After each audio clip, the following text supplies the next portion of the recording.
Hey everyone, कैसे आप सब लोग। Welcome back to my channel RBS wizard. Channel अभी तक सब्सक्राइब नहीं करा तो चैनल सब्सक्राइब कर देना और वीडियो लाइक करना बिल्कुल मत भूलना और अपने दोस्तों में भी शेयर करना और अपने जूनियर्स में शेयर करना बिल्कुल मत भूलना। ठीक है, तो आज हम स्टार्ट करेंगे, कुछ एक्स्ट्रा पॉइंट्स लेंगे और property of electrostatic force cover करेंगे। तो स्टार्ट करते हैं, ठीक है।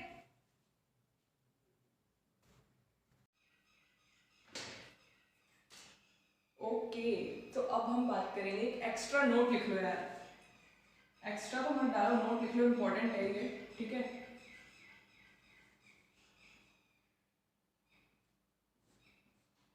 अगर Fe electrostatic force of air equal हो जाए इलेक्ट्रोस्टैटिक फोर्स ऑफ मीडियम के, तो भाई क्या होगा, क्या होगा वो देख लेते हैं, ठीक है। क्या लिखेंगे, 1/4 epsilon naught Q1 Q2 upon R naught का स्क्वायर। नॉट के लिए क्योंकि ये एयर का है, तो एयर में मैंने कहा था अगर किसी के भी आगे नॉट लग जाए तो वो काय का हो जाएगा, तो हो जाएगा एयर का। और अगर सिंपली लिख दिया तो किसका हो जाएगा, मीडियम का। क्लियर है, चलो आगे बढ़ते हैं। हो गया, इक्वल लगा दो। मीडियम के लिए क्या लिखेंगे, 1/4 epsilon naught multiply epsilon R. Epsilon लिखते हैं ना यहाँ पर, एप्सिलॉन लिखते हैं तो एप्सिलॉन को क्या लिख सकते हैं अपन, epsilon naught multiply epsilon R. मैंने डायरेक्ट यहाँ पर वैसे अपन को एप्सिलॉन लिखना था, पर मैंने एप्सिलॉन की जगह डायरेक्ट क्या लिख दिया, epsilon naught multiply epsilon R, ठीक है। तो क्या हो जाएगा, epsilon naught multiply epsilon R Q1 Q2 upon R square. Clear है, तो क्या होगा, 1/4 से 1/4 कैंसिल, Q1 से Q1 कैंसिल, 1/4 एप्सिलॉन नॉट से 1/4 एप्सिलॉन नॉट कैंसिल होगा, ठीक है। एप्सिलॉन नॉट भी कैंसिल होगा, तो क्या बच जाएगा अपने पास, ये बचेगा, ये बचेगा और ये बचेगा। तो इसके बीच में रिलेशन क्या आ जाएगा भाई, तो इसके बीच में रिलेशन आ जाएगा R naught square equal to epsilon R multiply R square. तो क्या लिख देंगे, R naught equal to root of epsilon R multiply R. ये रिलेशन आ गया है, इस रिलेशन को इंपॉर्टेंट मार्क कर लो, यूज होगा न्यूमेरिकल्स में, ठीक है। क्लियर है, इतना नोट डाउन कर लो। यही को बता देती हूँ मैं। एयर के लिए लिख लिया electrostatic force 1/4 epsilon naught Q1 Q2 upon R naught square, 1/4 epsilon naught. इसके लिए अपन यहाँ पे एप्सिलॉन यूज करते हैं, तो डायरेक्ट अपन ने epsilon naught multiply epsilon R कर लिया।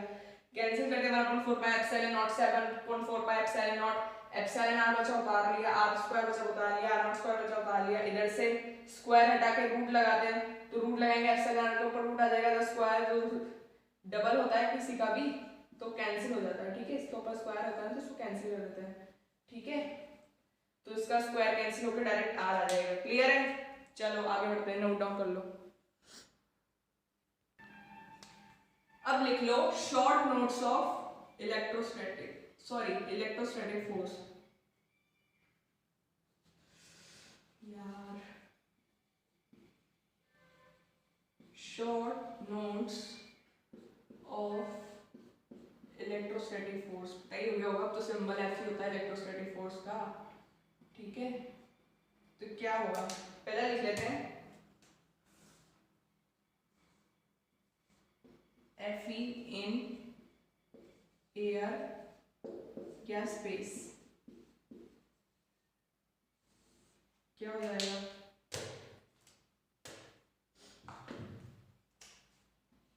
Fe equal to K Q1 Q2 upon R square R naught square और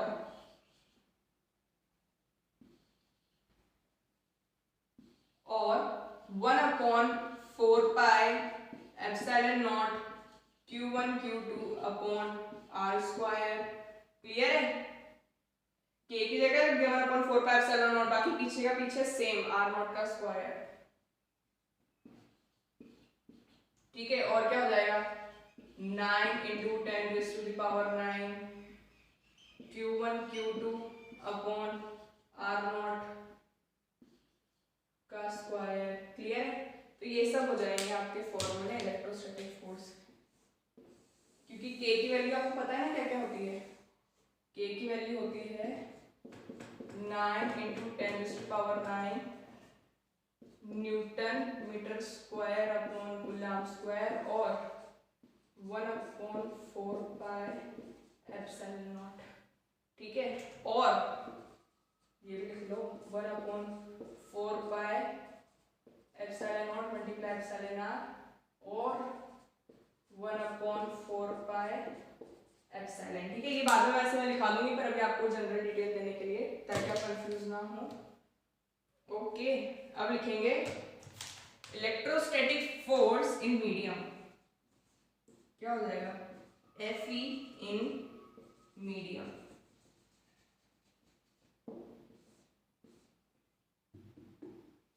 ठीक है, Fe इन मीडियम। क्लियर? तो क्या होगा?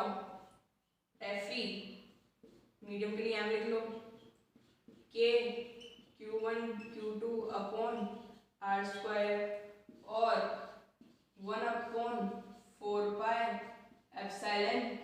Q1 Q2 upon R square और 1/4πε0 multiply εr Q1 Q2 upon R square और 9 multiply 10⁻⁹ Q1 Q2 upon R square. Clear है? हो गया सारा क्लियर? कैसे क्या लिया? एप्सिलॉन का लिख सकते हैं ε0 मल्टीप्लाई εr। ठीक है, और इसको पूरी को लिख सकते हैं 9 × 10⁻⁹। क्लियर है? इतना नोट डाउन कर लो, इतना क्लियर है तो फटाफट। ओके, आगे बढ़ते हैं इसके बाद।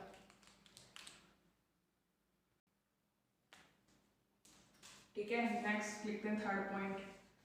थर्ड पॉइंट क्या होता है? K equal to dielectrical constant,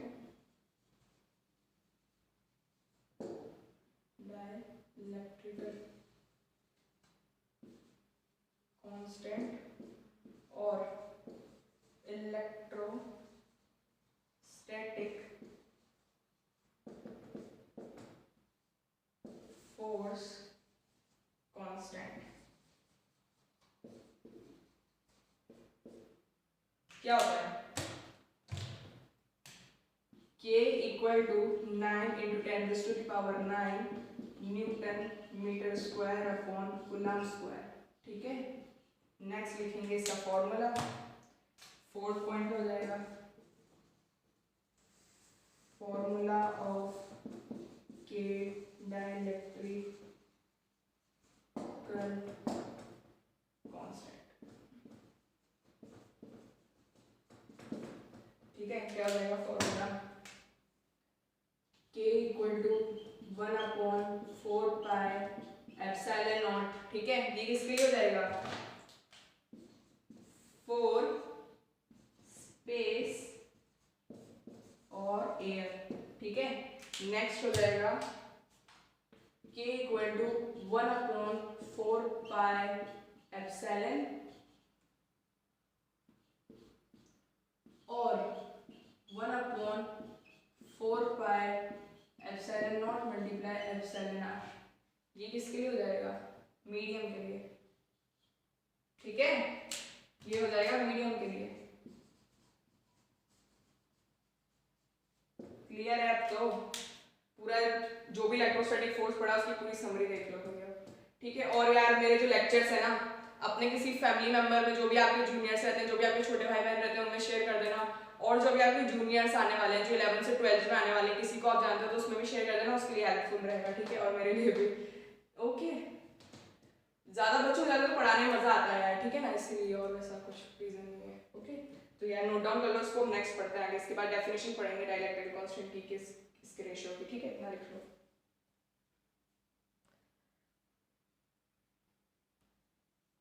next लिख लो डेफिनेशन ऑफ के। कौन सा पॉइंट हो जाएगा ये? फिफ्थ पॉइंट हो जाएगा ना, शायद नहीं हुआ हो तो सॉरी, अपने हिसाब से लिख लेना, जो भी होगा मेरे को याद नहीं है। मैंने लास्ट पॉइंट है डेफिनेशन ऑफ के। ठीक है, तो के फोर्स से केस में क्या होता है?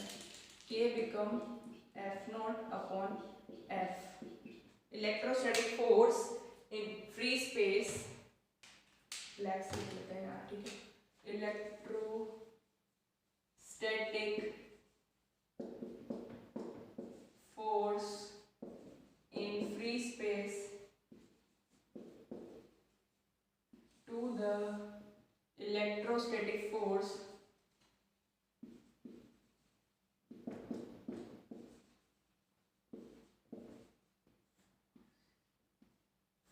in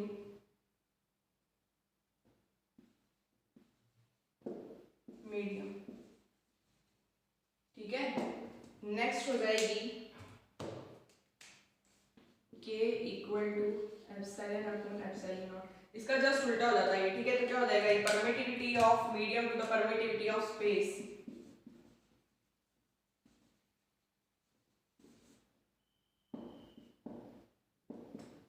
T of medium to the permittivity of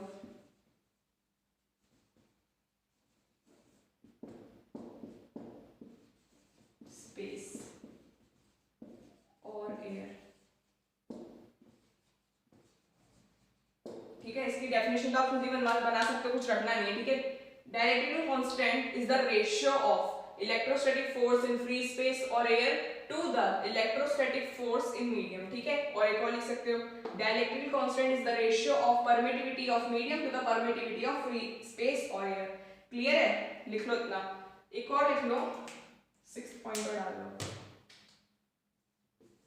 epsilon not क्या होता है, permittivity of free space.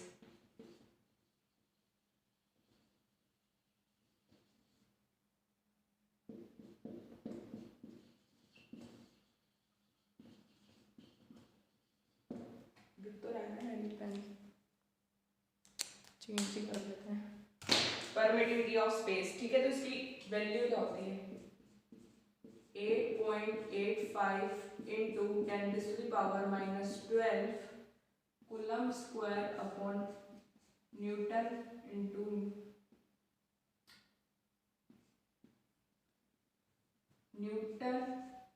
Metre का स्क्वायर. क्लियर है. एप्सिलॉन नॉट क्लियर होगा ना. तो क्या है, जो K होता है ना, उसकी यूनिट होती है newton metre square upon coulomb square की.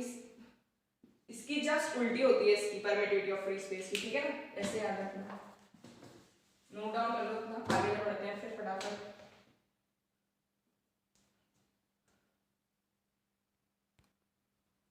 फटाफट से 7th पॉइंट लिख लेते हैं. एप्सिलॉन क्या हो जाएगी, परमिटिविटी ऑफ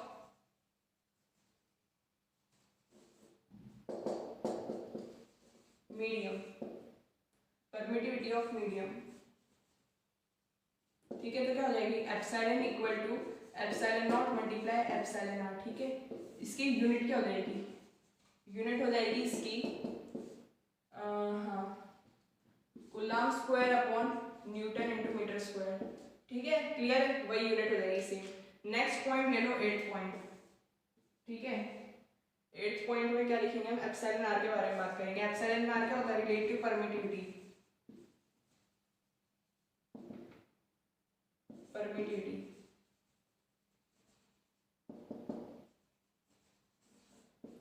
ठीक है. Relative permittivity. और एप्सिलॉन आर जो होता है ये यूनिटलेस होता है एंड डायमेंशनलेस.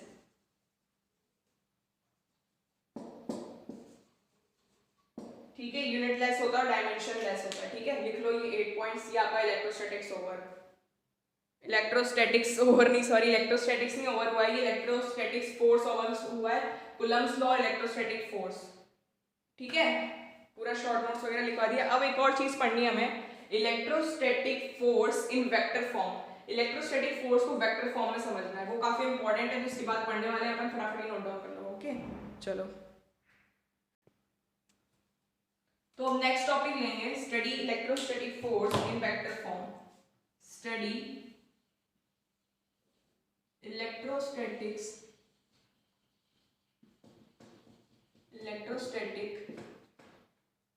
force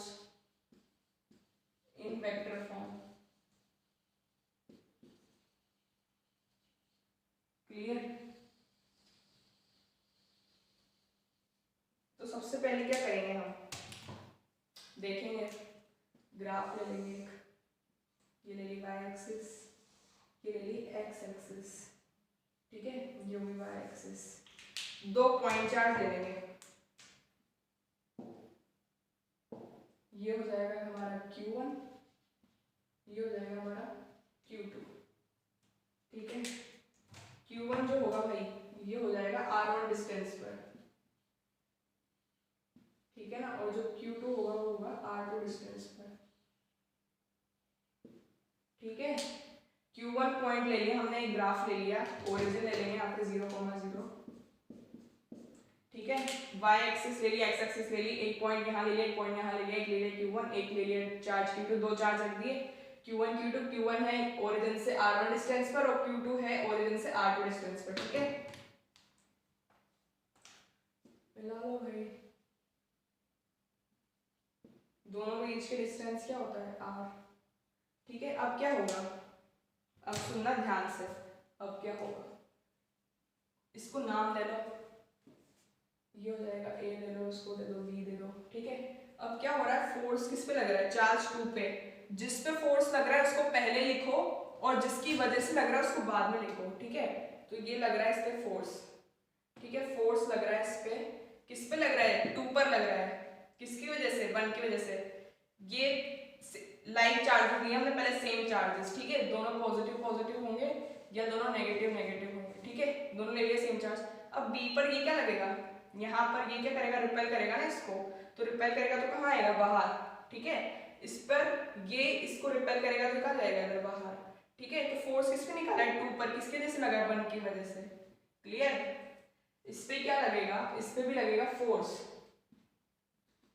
फोर्स किस पर लग रहा है, फोर्स 1 पर, ठीक है, किसकी वजह से लग रहा है, 2 की वजह से। एक बार और क्लियर कर देते हैं आपको,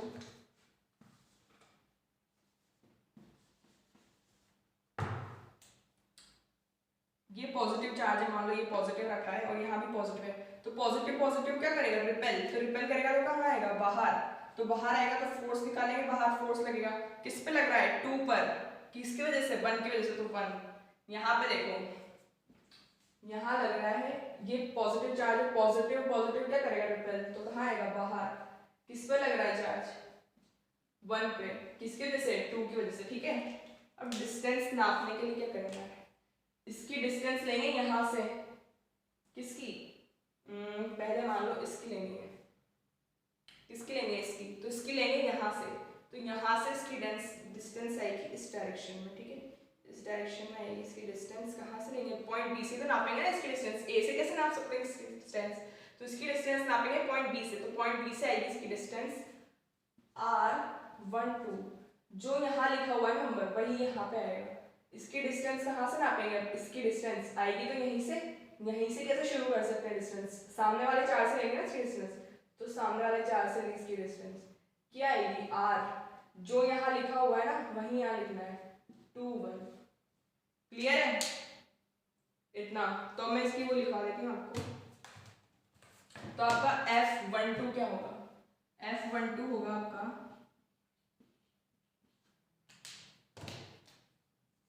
force on 1 due to 2, force on particle लिख लो, force on particle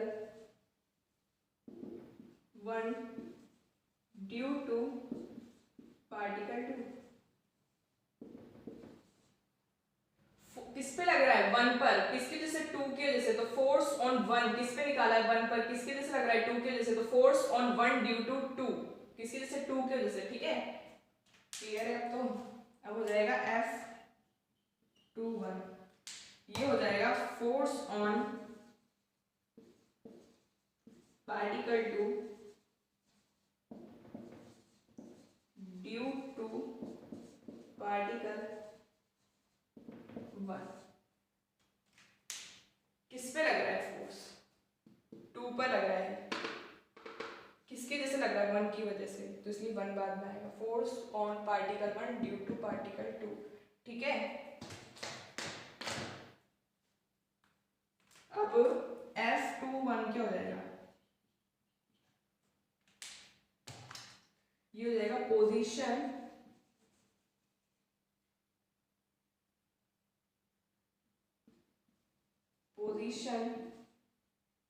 vector of 2 with respect to 1। पोजीशन vector of 2 with respect to 1, किसका पोजीशन वेक्टर 2 का, किसके रेस्पेक्ट में, 1 के रेस्पेक्ट में, ठीक है। पोजीशन वेक्टर किसका, 2 का, किसके रेस्पेक्ट में, 1 के रेस्पेक्ट में। ऐसे ही हो जाएगा F1 2, तो इसमें क्या लिखेंगे, पोजीशन वेक्टर किसका, F, position vector of 1 with respect to 2, ठीक है। ये हो जाएगा position vector of 1 with respect to 2, clear है, नोट डाउन कर लो इसको। नेक्स्ट लिखेंगे हम फॉर्मूला ऑफ इलेक्ट्रोस्टैटिक फोर्स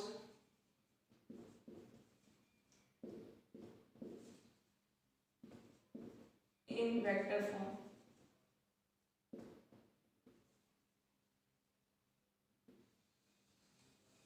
ठीक है, formula of electrostatic force in vector form, black से लिख लेते हैं, ब्लैक रेड ब्लू तो बहुत लाइट चल रहा है, ठीक है। ठीक है, तो क्या होगा, पहले निकालेंगे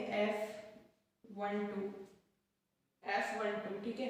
क्या हो जाएगा, K Q1 Q2, 1 2 पर निकाल रहे हैं, ठीक है। 1 ड्यू टू 2, 1 पे किसके वजह से, 2 के वजह से, 1 ड्यू टू 2, तो 1 ड्यू टू 2 में अपन ये कौन सी लेंगे, जो इसका ये जो बीच का डिस्टेंस है कौन सा आएगा अपना, R12 आएगा, ठीक है, आ जाएगा R12 का स्क्वायर।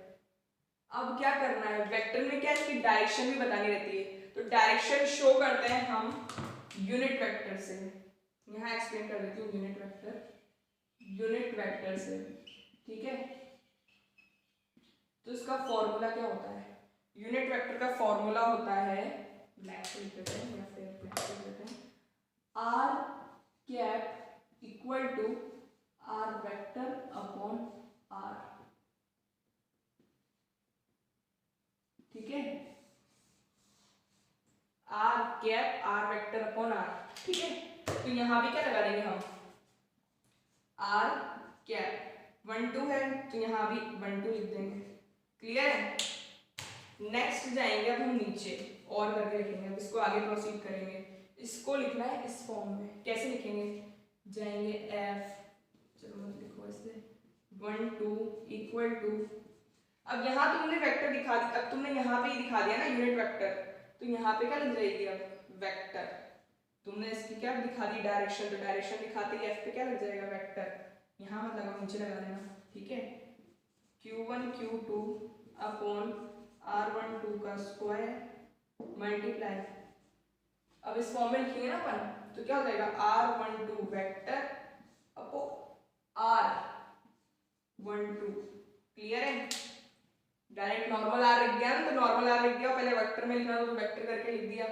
यहाँ जो लिखा हुआ होगा ना, वही यहाँ लिखना है, किसमें, फोर्स सेम चार्ज के लिए,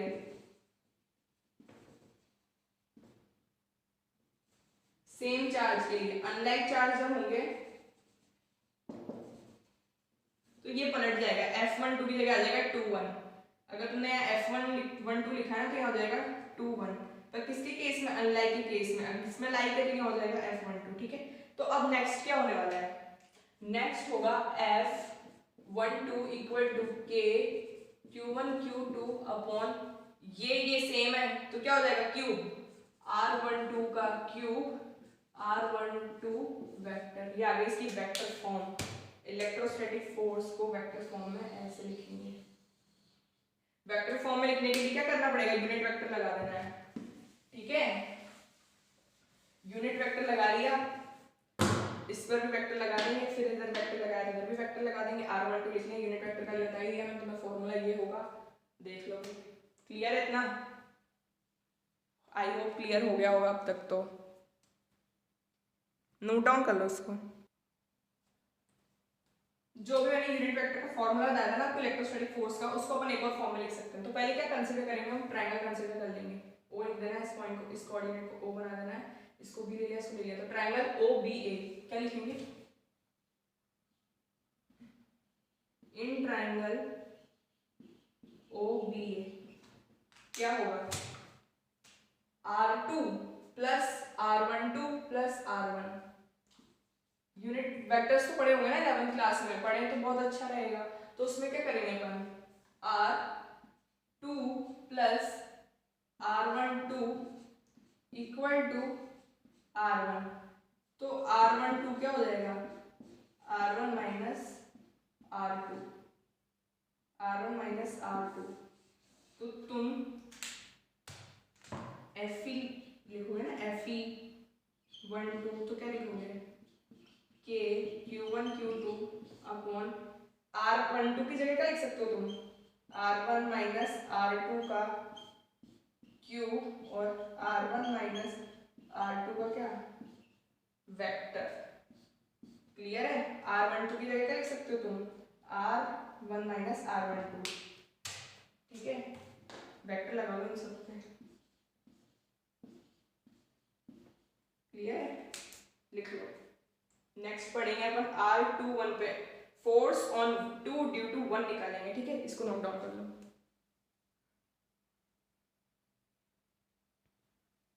नेक्स्ट निकालेंगे फोर्स ऑन 2 ड्यू टू 1, तो क्या हो जाएगा, के Q1 Q2 अपॉन R21, जो यहाँ लिखा रहेगा वही यहाँ लिखना है, ठीक है, R21 का स्क्वायर R21 की कैप, ठीक है। तो क्या हो जाएगा फिर F21 Fe21 इक्वल टू के Q1 Q2 अपॉन R21 का स्क्वायर, ठीक है। फिर यहाँ क्या हो जाएगा,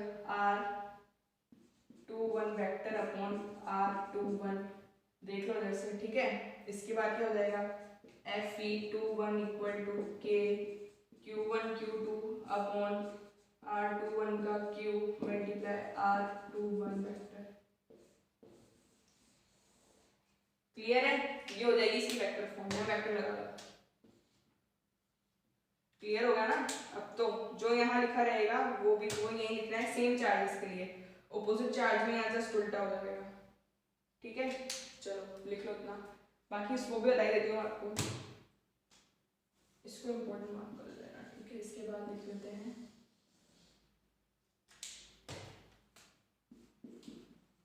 इन ट्राइंगल OAB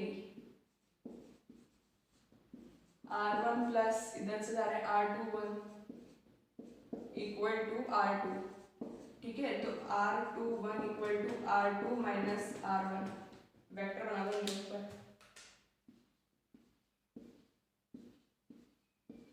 ठीक है। तो इसको यूज करेंगे, इसको क्या रखेंगे यहाँ और यहाँ, तो क्या हो जाएगा, तो ये हो जाएगा तुम्हारा Fe21 इक्वल टू के Q1 Q2 upon R2 minus R1 का होल स्क्वायर होल क्यूब। अब तो क्यूब हो जाएगा ना यहाँ पे, इसको मल्टीप्लाई कर देंगे तो क्यूब और R1 R2 माइनस R1, इसमें आ जाएंगे वेक्टर में, वेक्टर बना दो, यहाँ वेक्टर बना दो, ठीक है। बंद कर दो, क्लियर है, लिख लो इतना।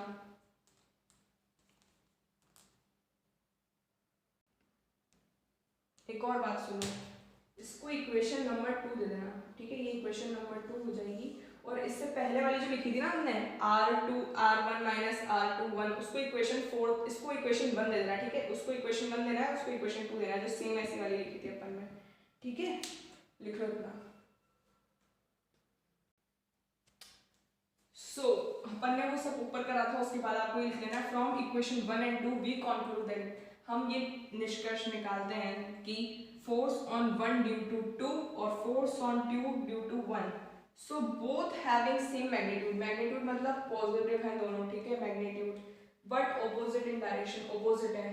देखा था ना हमने, ये दो चार्जेस बनाए थे यहाँ पे एक इधर जा रहा था, एक इधर जा रहा था, तो दोनों क्या है, ऑपोजिट है। ठीक है, लिख लो इतना। इसके बाद कुछ पॉइंट्स हैं इसकी प्रॉपर्टी, उसके बाद ये ओवर हो जाएगा। अब आ जाते हैं property of electrostatic force. Property क्या होती है इलेक्ट्रोस्टैटिक फोर्स की, ठीक है। Fe is action reaction force. Action reaction force होता है कैसे, ये दो चार्जेस है Q1 Q2, इन दोनों के बीच में एक्शन हुआ, आफ्टर दैट ये रिएक्शन। एक्शन क्या होगा, फोर्स, ये एक्सपीरियंस करेंगे फोर्स, उसके बाद क्या करेंगे, रिएक्शन। बट ऑपोजिट डायरेक्शन में पहले तो देखेंगे यार कि भाई चार्जेस है कि नहीं है, मतलब चार्ज है पास में, तो फिर ये एक्सपीरियंस करेंगे फोर्स, उसके बाद में रिपेल हो जाएंगे। ठीक है, तो क्या होगा, ये action reaction force.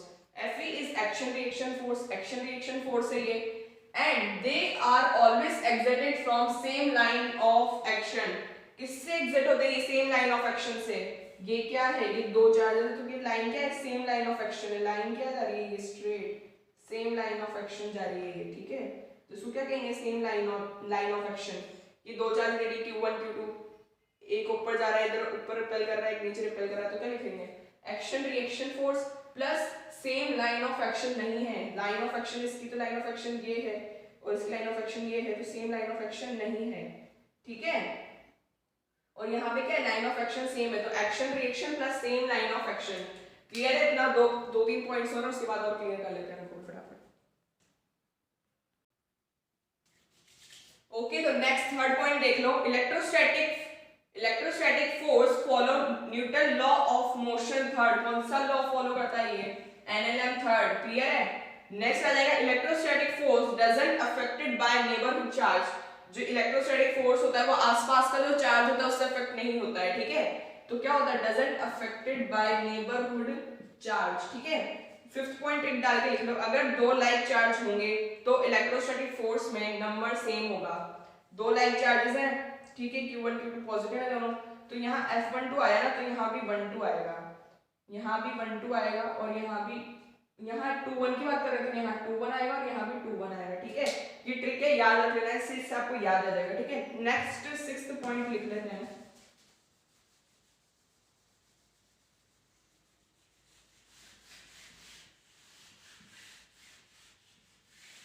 Next sixth point क्या होगा, सिक्स्थ पॉइंट होगा नेक्स्ट,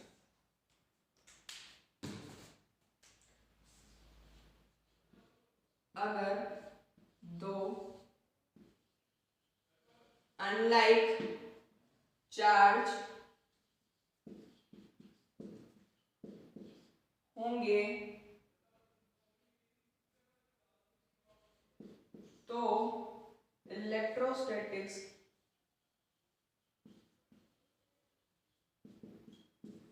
फोर्स में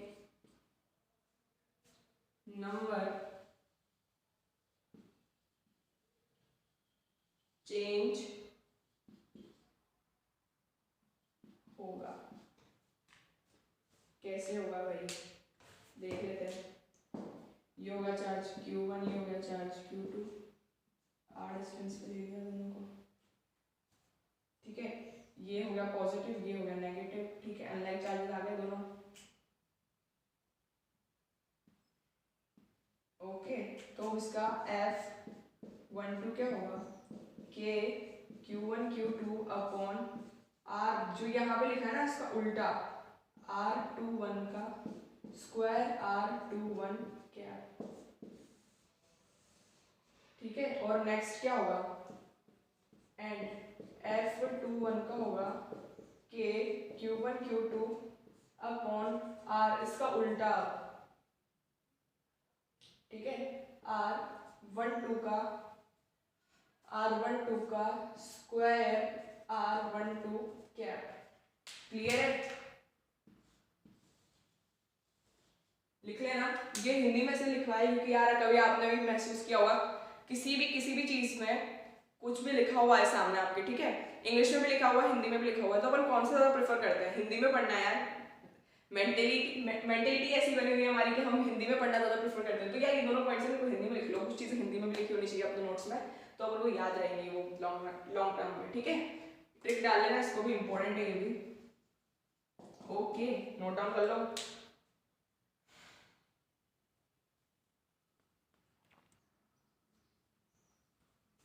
तो भाई अब सुन लो काम की बात। ये जो टॉपिक है ना इलेक्ट्रोस्टैटिक फोर्स, इसमें से न्यूमेरिकल्स पूछे जाते हैं। तो न्यूमेरिकल से क्या करेंगे हम, उसको चैप्टर के बाद में करेंगे, क्योंकि कुछ बच्चे होते हैं जो न्यूमेरिकल्स को प्रेफर करते हैं, कुछ बच्चे न्यूमेरिकल्स पढ़ना चाहते हैं, कुछ नहीं पढ़ना चाहते हैं। जो जिनको पढ़ना होगा वो चैप्टर के एंड में से पढ़ लेना, और जिनको नहीं पढ़ना हो उनका लेक्चर कंटिन्यूटी में चलता रहेगा, ठीक है। इस टॉपिक में से न्यूमेरिकल्स पूछे जाते हैं तो हम न्यूमेरिकल्स पर भी फोकस करेंगे, ओके। तो यार लेक्चर यहीं खत्म करते हैं। इलेक्ट्रोस्टैटिक फोर्स हमारा एंड हो चुका है। इसके बाद हम कुछ टॉपिक्स कुछ लेंगे, 1 mark short answer type question लेंगे, ठीक है। शॉर्ट आंसर टाइप क्वेश्चन लेंगे, उनको 1-1 मार्क्स की, जो कि आपके एमसीक्यू में पूछे जा सकते हैं, क्योंकि इस साल पेपर पैटर्न चेंज हुआ था, तो एमसीक्यू में पूछे गए थे कुछ क्वेश्चंस 10, तो यहीं से एमसीक्यू बन सकता है, ओके। तो यार इस पे फोकस करना और इसको ढंग से पढ़ना, बार बार देखना। अगर कुछ भी डाउट आए तो मुझे प्लीज कमेंट बॉक्स में कमेंट करके पूछ लेना, ओके। तो यार चैनल सब्सक्राइब नहीं करा तो सब्सक्राइब कर देना, वीडियो लाइक कर देना और अपने दोस्तों में शेयर करना बिल्कुल ना भूलेना। Thank you and have a nice